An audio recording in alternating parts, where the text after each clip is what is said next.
Hi, this is Sarah Ducharme. This is my final project presentation for Sociology 101 with Ms. Sue Poulin. Today we're going to talk about health insurance in the United States, why it's impacting society as much as it is, and why it's such a hot-button political issue. First, let's talk about what health insurance is. Health insurance is a service, like any insurance, where an individual pays a monthly or biweekly or weekly even premium in exchange for their medical bills being paid in the event that they fall ill or break a leg or require hospitalization or any medical treatment. It started in about the 1920s and 30s. Hospitals started offering services on a prepaid basis. Individuals would pay into a pool and then be covered in the event that they required medical treatment. And as this kind of evolved and evolved over the generations in the 20s and the 30s, then the Blue Cross and Blue Shield, Blue Cross at that time, opened up in 1929 in Dallas, Texas. So since then there's been a lot of change and a lot of growth in the health insurance market, and we're going to learn about how that impacts today's society. In terms of health insurance in America today, there are essentially four coverages or options available to individuals and families. The first is private health insurance, where you or your employer both contribute to your monthly premiums and then are covered. That is the abundance of health insurance in America. Then there's Medicaid, which is a state, sometimes federally sponsored health insurance for the very poor. And then there's Medicare, which an individual would qualify for upon retiring at age 65 or becoming disabled. The fourth and unfortunate option that affects millions of people is remaining uninsured, because, as we'll cover, premiums for health insurance can be catastrophically high. Right now in the United States, the average premium for an unsubsidized individual, meaning the employer or other organization isn't paying any portion of the insurance cost, is $440 a month. And then that jumps to $1,688 for a family, which in many cases is more than double someone's rent. So if someone is seeking to purchase health insurance, it's important that they have an employer that pays a significant portion of that. Employers are also struggling to keep health insurance costs at bay, because, as you can see with these numbers, it is incredibly expensive. If they're paying $1,000 each month for each employee that they have, that takes a significant amount out of what they're able to actually pay the employee per hour as a wage. So it's impactful. It's very impactful.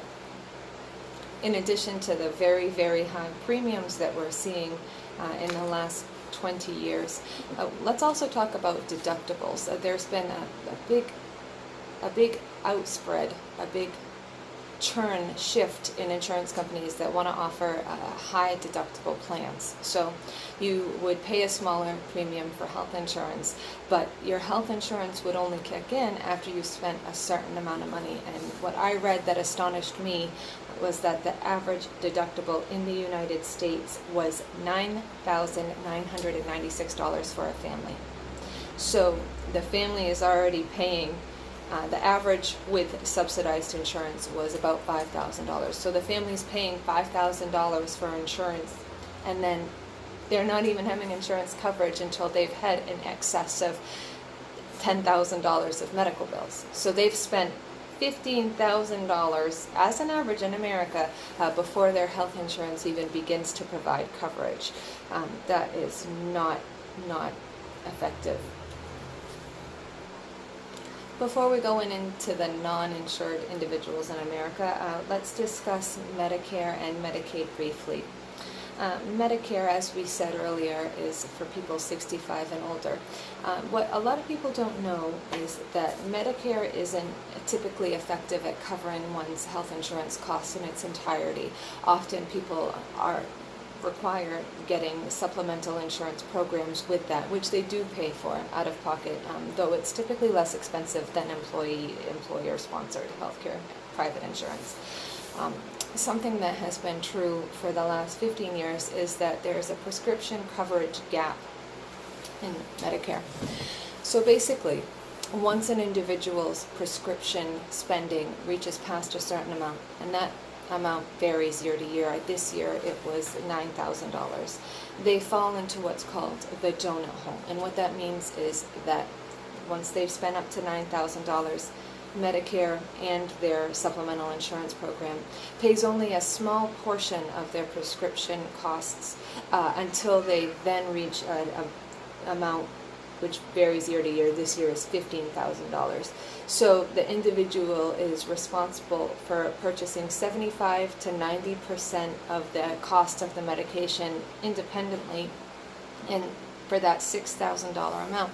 Many people don't reach that amount, so many people aren't concerned with it. But let's think about who would reach that amount.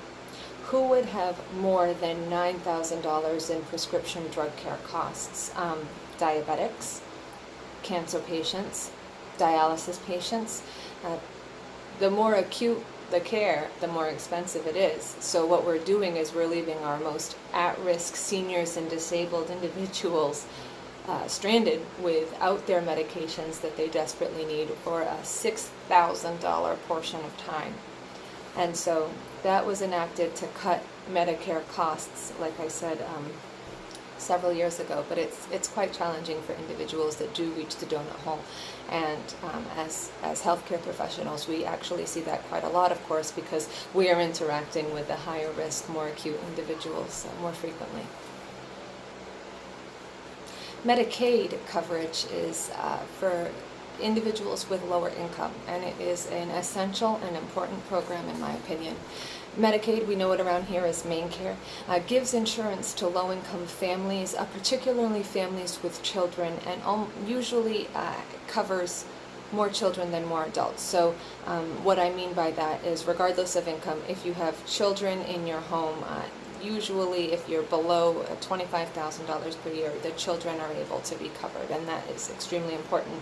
And the good thing about Medicaid is that it also includes dental services, it includes prescription services, all in one format. And so individuals don't have to struggle to buy medications for their children and or dental cleanings for children, and so it's an important and good program. There has been a lot of discussion about main care and Medicaid, and there have been a lot of suggested cutbacks to that, and we'll get into that a little bit more when we discuss the Affordable Care Act.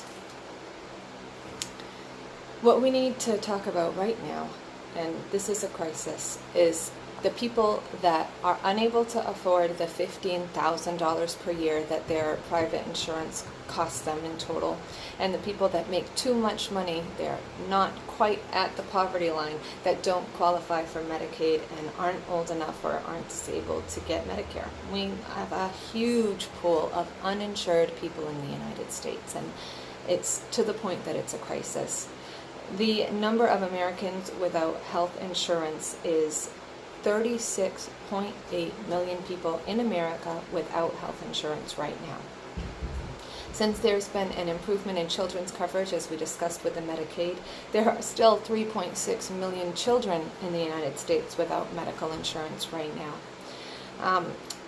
In addition to how difficult these families have it, it also leads to a really ineffective cost-benefit ratio for hospitals and places that they serve.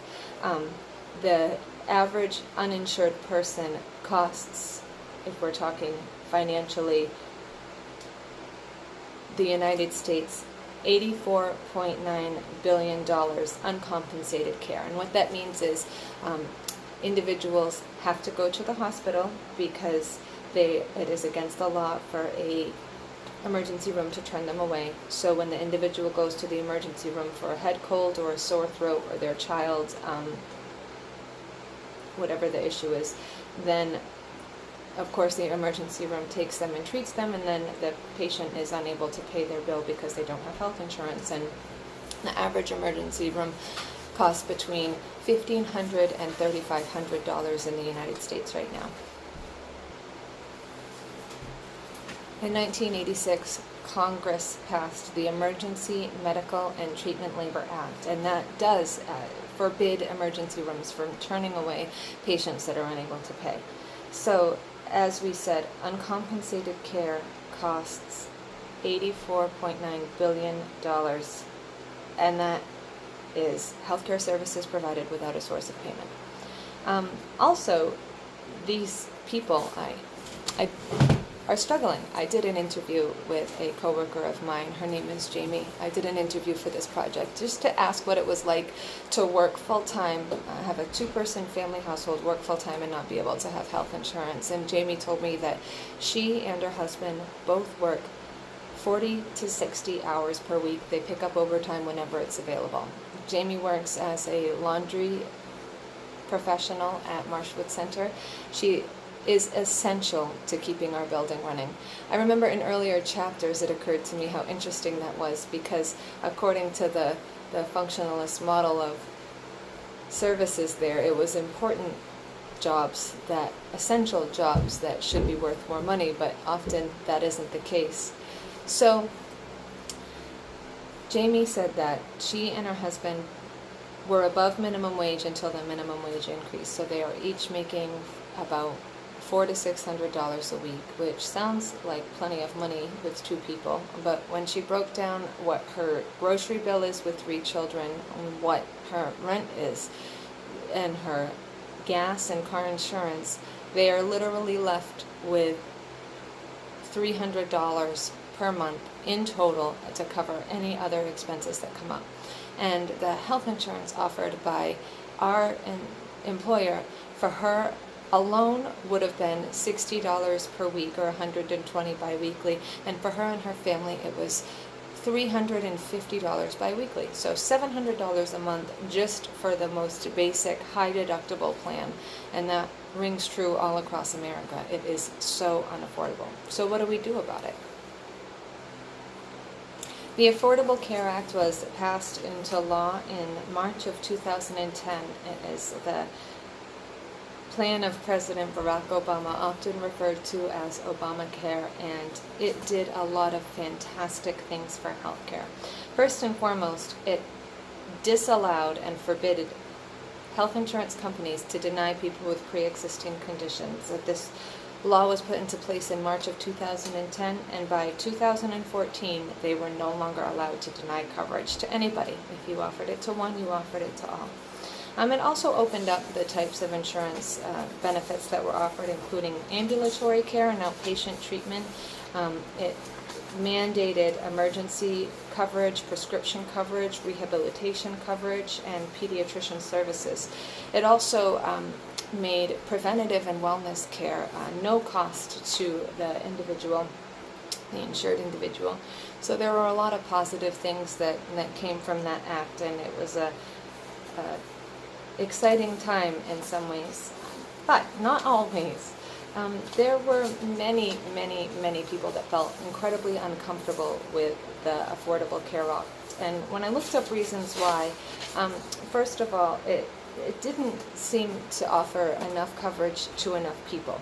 There was definitely a focus on low-income individuals, which of course is very important, but it didn't have a well-defined beneficiary population, and it seemed to many individuals that it was another way for the poor to take from the wealthy, which in a lot of ways it was. Second, there were still a lot of healthcare costs. This was different. It wasn't a government-sponsored program like Medicaid and Medicare. It was a government mandate on private companies. So the private companies resisted the government telling them how they had to run. And then also, instead of collecting such as Medicaid and Medicare out of everybody's income tax paycheck weekly, biweekly, they took taxes from the very wealthy in America and used that money to pay for Obamacare, which of course rubbed a lot of people the wrong way. So there's a lot of talk about repealing and replacing the Affordable Care Act, and replacing it to what? it's a really difficult situation. Worth noting that in 2017, the nation's top 6 private health insurance companies had a profit of $6 billion in one quarter. Profit. After they had paid all of their medical bills and staff, they had $6 billion in one quarter. And so, if you add 4 quarters together, it's worth more than $20 billion a year in profit.